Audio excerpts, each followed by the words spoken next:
네, 네, 여러분. 어, 인터넷 강의 세 번째 시간이고요. 음, 오늘은 여러분들하고 Diagnostic Study and Process, 진단검사의 이해에 대해서 이야기를 드리도록 하겠습니다. 진단검사라고 하는 부분은 현대의학에서 가장 중요한 부분 중에 하나를 차지를 하고 있고요.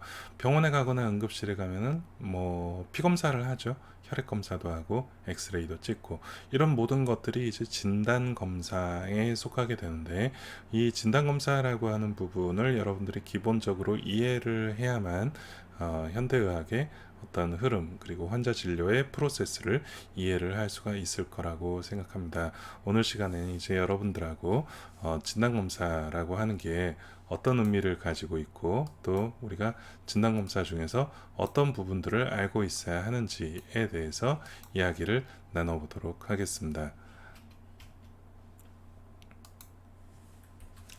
진단검사의 이해와 프로세스입니다. 오늘 시간에 이제 여러분들하고 해야 할 이야기는, 네, 의학 통계에 대해서 간단하게 여러분들에게 설명을 드릴게요. 이건 뭐 정말 고등학교 때 배웠던 정도면 여러분들이 충분히 이해하실 거라고 생각을 하고요.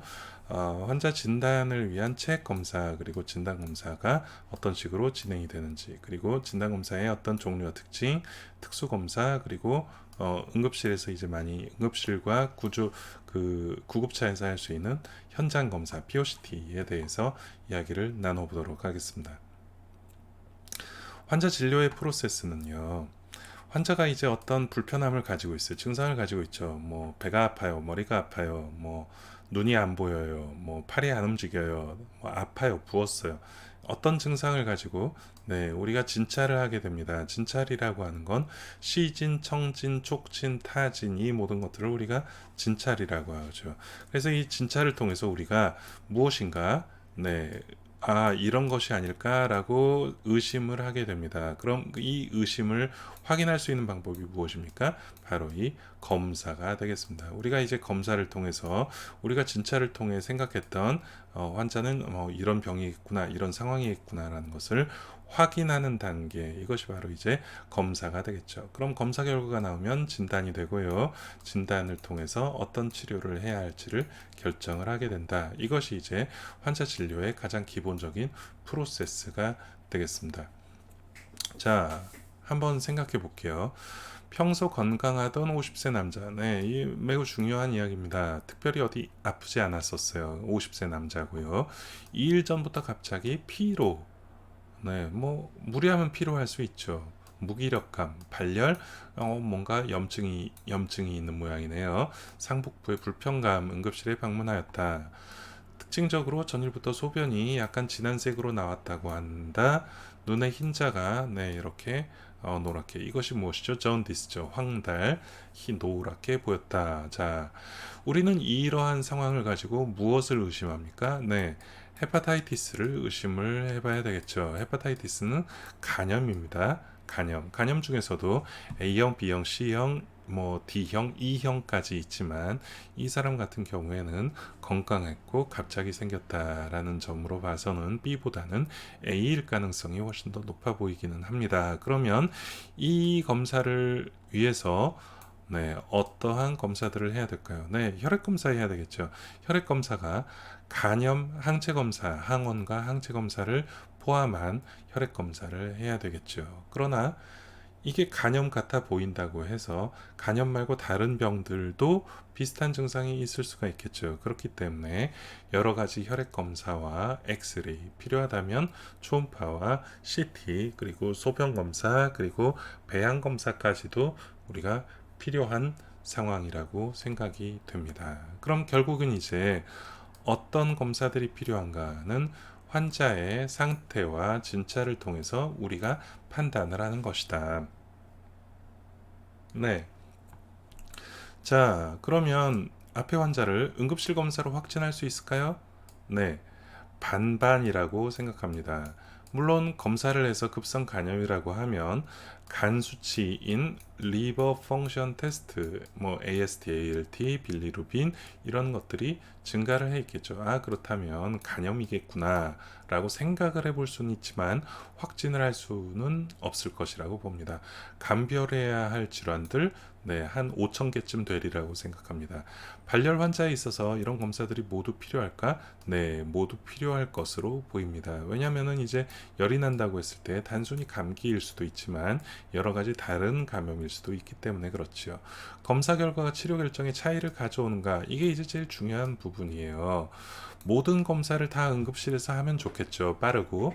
그러나 검사 결과에 따라서 치료가 달라진다면 응급실에서 검사를 하는 것이 맞습니다. 근데 검사 결과와 무관하게 뭐 입원을 하든 퇴원을 하든 검사 결과가 우리 결정에 차이를 가져오지 않는다라고 한다면 이것은 내일 해도 되고 모레 해도 되고 한 달 있다 해도 된다. 그렇다면 굳이 응급실에서 해야 할 필요는 없겠죠.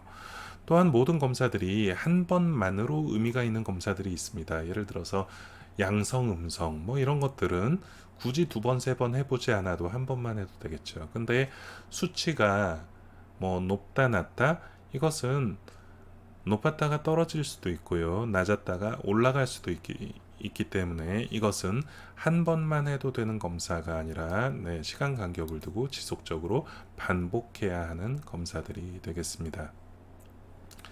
자, 이제 뭐 요새 코로나 때문에 많은 사람들이 뭐 진단검사와 어떤 그 분자 생물학적 또 유전학적 또 이 DNA와 RNA에 대해서 또 바이러스에 대해서 아주 많은 정보들을 뭐 언론이든 뭐 포털이든 너무 많이 제공을 하고 있기 때문에 사람들이 많이 이제 이런 부분에 대해서 많이 이제 알게 되고 있어요. 근데 이제 그런 것들을 여러분들은 이제 조금 더 깊이 있게 알아야 되기 때문에 이런 것들이 필요합니다.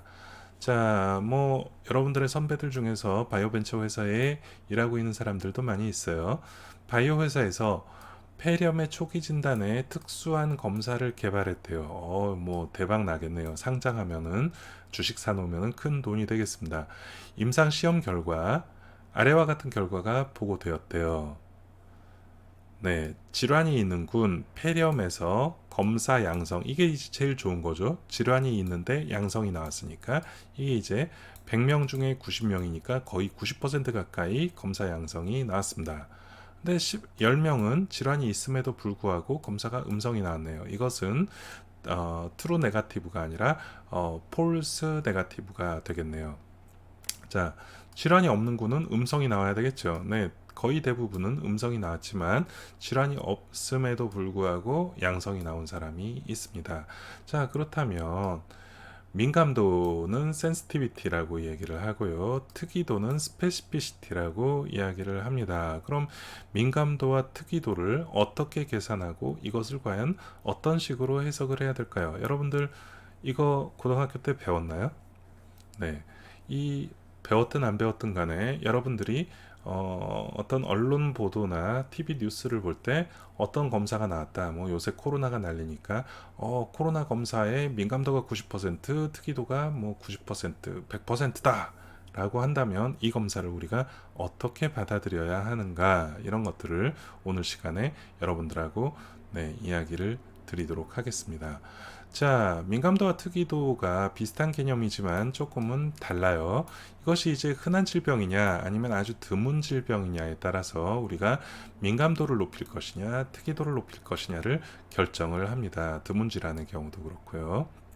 그리고 이게 별거 아닌 질환과 아주 심각한 결과를 초래하는 질환. 여러분, 아주 심각한 결과를 초래하는 질환은 우리가 하나도 놓치면 안 되겠죠. 근데 뭐 감기와 같이 걸려도 뭐 조금 고생하고 마는 이런 정도라면 우리가 몇 개 놓친다 하더라도 크게 문제가 되지 않겠죠. 그렇기 때문에 이게 흔하냐 드무냐 그리고 어떤 검사 결과에 따라서 아주 심각한 결과를 초래하느냐 이런 것들에 따라서 우리가 민감도를 올릴 것이냐 특이도를 올릴 것이냐를 결정을 하게 됩니다.